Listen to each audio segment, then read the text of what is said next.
Mes chers amis, bonjour. Je m'appelle Dan Ikas et je tenais à vous parler, sinon vous rappeler d'une situation qui se passe actuellement en Afrique, plus précisément en République démocratique du Congo, ce vaste pays d'Afrique centrale, dont la population est estimée à près de 100 millions d'habitants et dont la superficie est environ 2 345 000 km².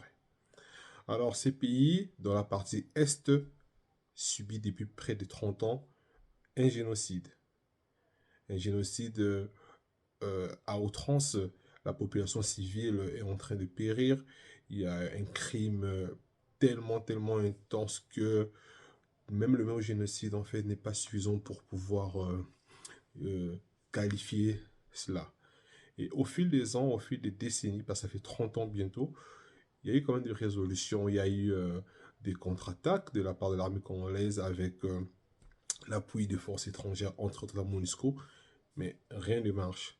Et dernièrement, en fait, durant les dernières semaines, il y a eu une résurgence accrue dans cette région de l'Est, dans le Nord Kivu, et proche de la ville de Goma. Et il y a eu des dénonciations de la part de la population congolaise dans les médias un peu partout. Et actuellement, il y a la Coupe d'Afrique qui se joue en Côte d'Ivoire, à Abidjan, c'est beau pays de l'Afrique de l'Ouest. Et la semaine passée, la RDC jouait contre la Côte d'Ivoire demi-finale. Vous voyez, c'était un match à ne pas manquer. Hein. C'était l'un des matchs les plus médiatisés en fait, de la Coupe d'Afrique, sinon en fait de l'année.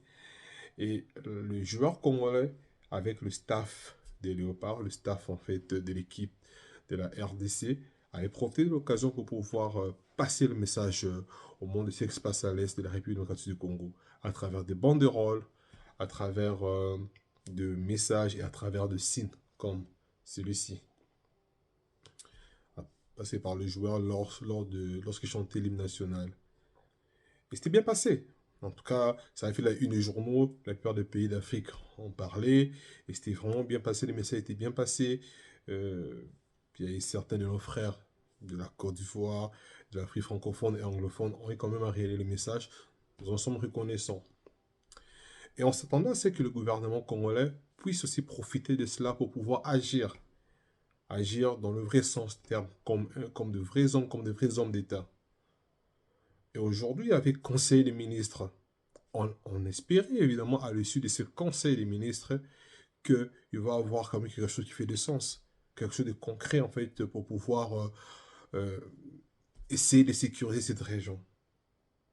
Et à notre grande surprise, voici ce qui s'est passé à la fin, à l'issue de ce Conseil des ministres.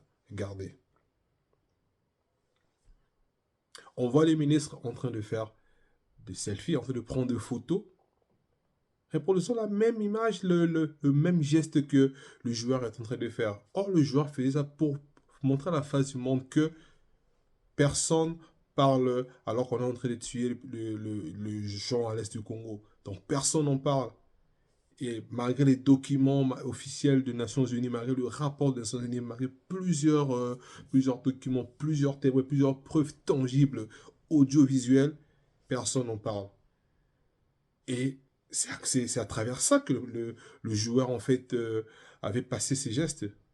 Et la population aussi, évidemment, a râlé parce qu'en fait, ils ont quand même donné leur part, en fait, posé leur pierre, en fait, à la diffusion de ces messages à la fin du monde, à travers, bien sûr, la Coupe d'Afrique.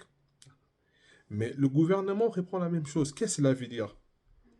Est-ce que c'est un aveu d'échec, l'aveu d'impuissance, ou bien ils sont dépassés par les événements, ils sont incapables d'agir comme le vrai homme? C'est juste incroyable et hallucinant de voir les hommes d'État reproduire la même chose que le joueur, pleurnichant en fait comme certains Congolais en fait dépassés par les événements. Or, les hommes d'État doivent agir de vrai sens des termes, doivent convoquer en fait l'état-major et agir.